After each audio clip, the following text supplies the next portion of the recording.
Ara ve una bona tongada. N'hi ha hagut més en aquest tom que l'altre. D'extraordinària qualifiquen els pescadors la temporada de la sípia. Des que ha començat l'any, les captures s'han incrementat un 25%. En tot l'any passat se'n varen pescar 17.000 quilos i enguany ja en són prop de 14.000. Ho estáis tenint una temporada espectacular de sípi. Això vol dir que han fet les coses, que estem fent les coses ben fetes.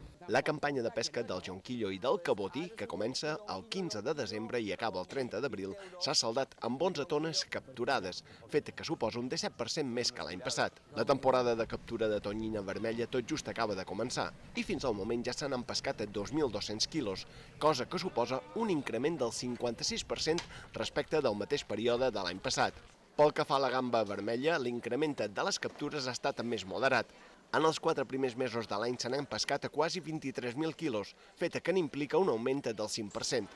El problema, diuen els pescadors, és que, tot i que les pesqueres de gamba de les Balears tenen bona salut, la flota pot haver de deixar de pescar-ne perquè la quota de pesca d'aquesta espècie, establerta per Brussel·les, és per tota la Mediterrània. Per quan s'acabi la quota, les barques deixaran de pescar gamba i volen menjar gamba per Nadal.